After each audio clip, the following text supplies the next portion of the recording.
Israël, comment ça marche ? Vous allez adorer comprendre Israël. Israël, comment ça marche ? Sur Studio Kalita.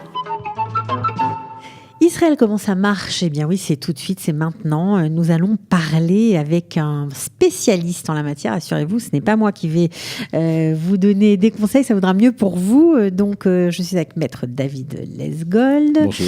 Voilà, Maître David Lesgold qui est avocat spécialisé dans le domaine du droit médical, de la protection sociale en Israël. Voilà, et donc il va nous parler aujourd'hui de la procédure civile lorsqu'on a un accident qui a entraîné des dommages corporels. Mais oui, forcément, quand ça nous arrive, on ne sait pas du tout quoi faire, surtout lorsqu'on vient d'arriver en Israël, même lorsqu'on est là depuis quelques années, qu'on ne maîtrise pas l'hébreu, on est un peu paumé. Franchement, concernant la procédure civile, comment ça marche ?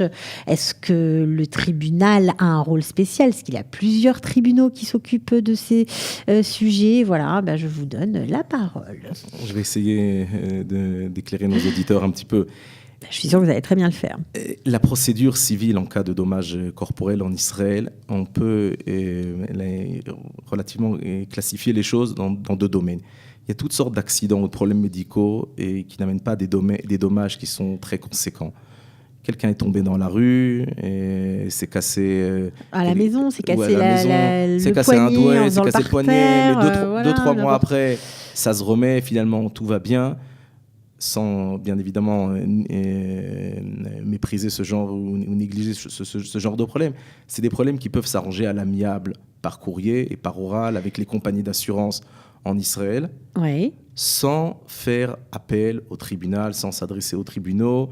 Les compagnies d'assurance en Israël, y compris les municipalités et toutes sortes d'organismes, ont l'habitude de régler ce genre de problème à l'amiable avec les avocats des personnes accidentées, et, comme je l'ai dit, en s'adressant à eux par écrit.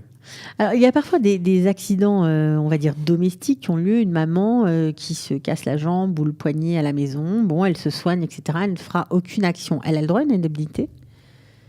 Un accident domestique de ce genre-là, si une personne ne possède pas une assurance privée, une assurance maladie ou une assurance handicap privée, il n'y a pas grand-chose à faire en général.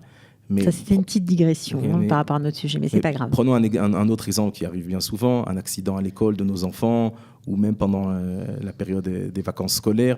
Tous nos enfants qui sont scolarisés depuis l'âge du GAN jusqu'à la fin de la terminale sont assurés dans une assurance qui est une assurance qu'on paye, que nous les parents on paye, et en plus des charges de l'école, qui donne le droit en cas d'handicap ou en cas d'accident de s'adresser à cette compagnie d'assurance. Énormément de ces affaires-là peuvent se régler à l'amiable, comme je l'ai dit, sans faire appel aux tribunaux, sans trop se casser la tête. C'est des choses qui sont très courantes en Israël.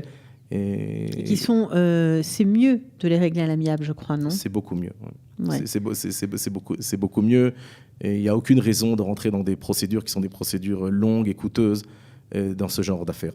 Alors, dans quel cas il est bon de rentrer dans des procédures longues et coûteuses, justement ?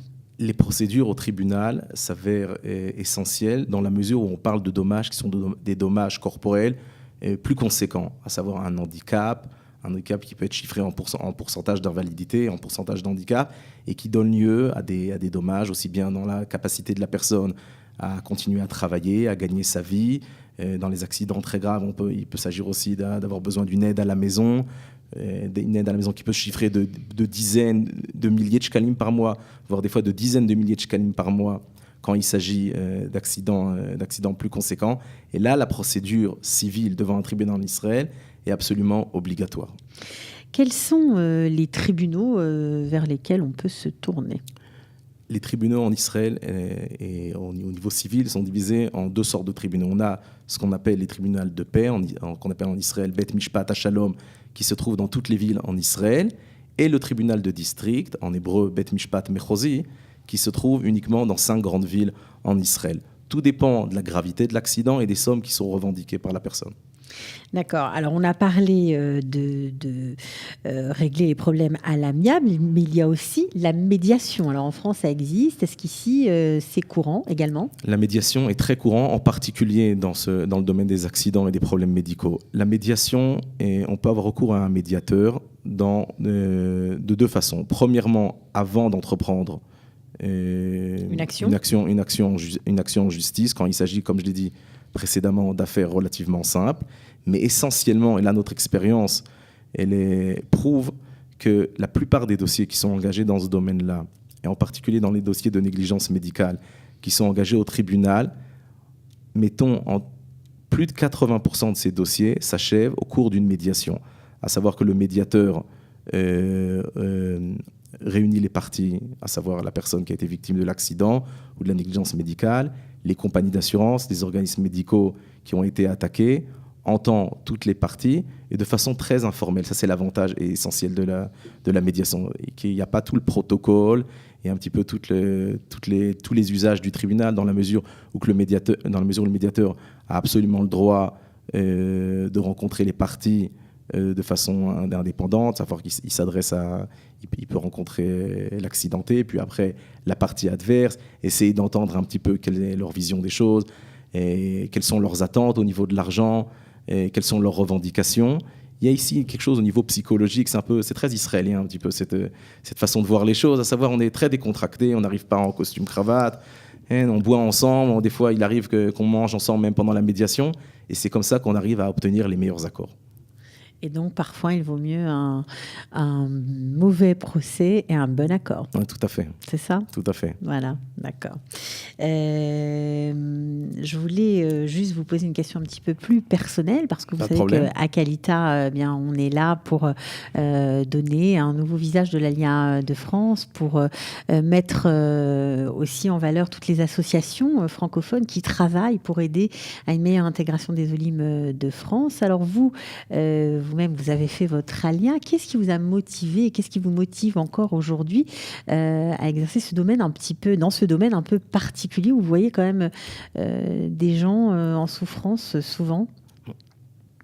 Je peux répondre de deux façons. Premièrement, le domaine du droit est un domaine pour ceux qui aiment la lettre, qui aiment lire, qui aiment écrire et qui aiment s'exprimer en ivrite, bien évidemment, en hébreu, en Israël. Bien sûr, c'est mieux, oui. C'est le domaine de prédilection et quand on a ces données personnelles.